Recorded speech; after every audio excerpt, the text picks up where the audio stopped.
Resistere Veneto, Popolari per il Veneto, Democrazia Sovrana e Popolare. Una lista ciascuno a sostegno dei tre candidati alla presidenza della regione al di fuori delle coalizioni di centrodestra e centrosinistra. Il medico trevigiano Riccardo Szumski, già sindaco di Santa Lucia di Piave, mette in campo una lista in ognuna delle 7 province e in ciascuna provincia è capolista. 41 candidati in campo su 55 candidature coperte nel territorio.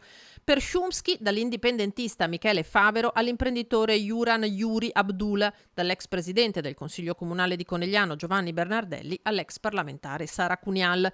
L'ex presidente della provincia di Padova Fabio Bui punta a Palazzo Balbi, sostenuto dai Popolari per il Veneto. Anche qui 55 candidature nelle 7 province, ma con nominativi in corsa in più circoscrizioni. Bui capolista ovunque tranne che a Belluno e Venezia, 40 i candidati a cui si affida nel territorio, da Manuelita Longhin in campo in 5 liste al trevigiano Leopoldo Bottero.